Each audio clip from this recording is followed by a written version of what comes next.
Thank you for supporting this channel by considering picking up my brand new book, and check out the new issue of Tiny House Magazine in the description down below. Man, that bug spray really messed up my Pawtucket Red Sox hat. Not pleased. What's up, guys? DekeRelaxShacks.com. During this whole COVID nightmare thing, my kids decided, let's build a koi pond. And me being thrifty, didn't want to spend much money. So in another video, we'll show you how we dug and built this. It's our redneck or thrifty, if you will, koi pond, fish pond, comet pond, whatever the heck you want to call it. But we needed filtration. I bought a pump, a Tetra brand one, which I'm pleased with, but I didn't want to spend an additional like up to 150, 200 bucks for a filtration system. So being a cheap SOB, I'm trying to make one with garbage, free garbage, so to speak.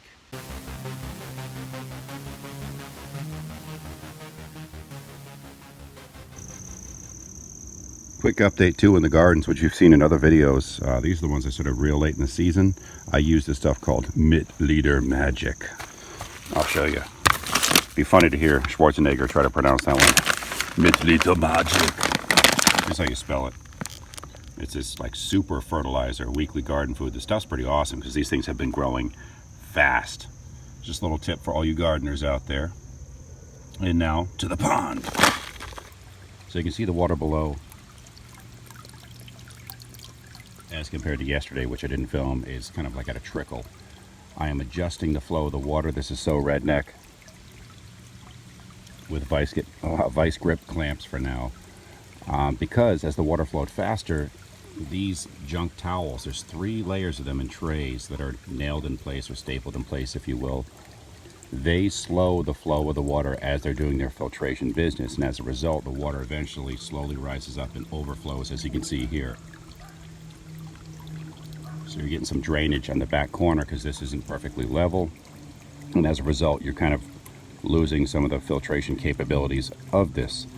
But what I want to do here is simply try this method out with a milk crate and some scrap wood, because I'm going to build a larger version in a 5-gallon bucket using full towels so that I have more surface area as they're draped into the bucket to allow the water to more rapidly filter through and drain out, so I can get more of a flow, because as this drops into the pond here, I also want it to aerate the water, and right now it's really not doing that. It's like a trickle that's not great for the fish in terms of oxygenating that water, although it still is to a certain degree.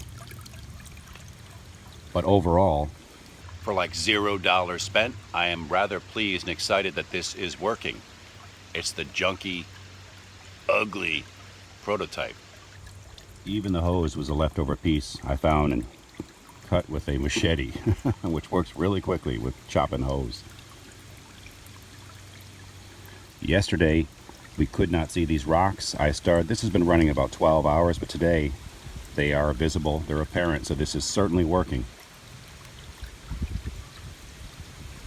I'm going to clean this out, and we're going to try it again for another day and get back to the clarity, or see if there's any improved clarity with this pond. These shots here are just to show you how it's built, different angle, and to show you in a second the trays, how they're built, very simple, and how they can be removed to be clean, as is the case with this one here. It's disgusting, so that the filter runs more fluidly and operates better.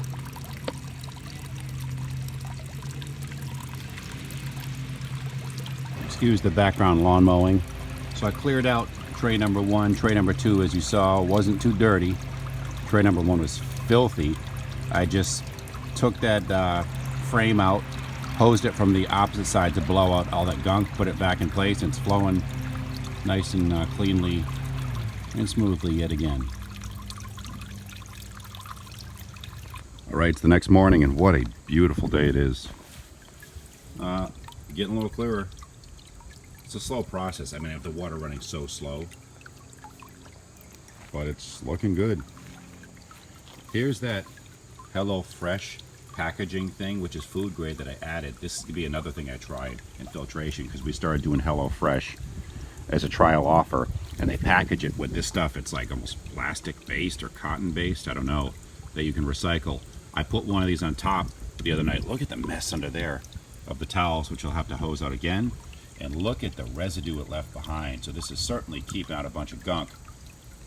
And while the results are semi-slow, I can now see these rocks a little better after another day. I'm thinking by tomorrow, once I change this out, maybe we'll be back on track and then we can maintain the clarity.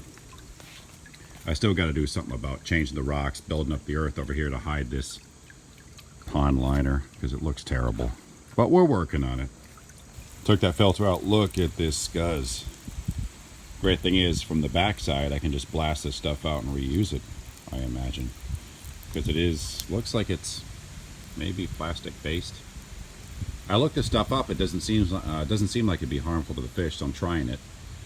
And we don't have any floaters yet, so that's a good sign. But that's a pretty nasty stain there. Now another method I might try, it will be even uglier than this one here, is to simply take a crate. Like I said, I might use a bucket, and I can drape towels and kind of clamp them to the side so they don't fall inward, but layer, I don't know, 2, 3 junky towels. I don't want to get brand new ones because the coloration and who knows what goes into manufacturing of them might bleach into the water more so than an old beat up towel we used to use for our dogs.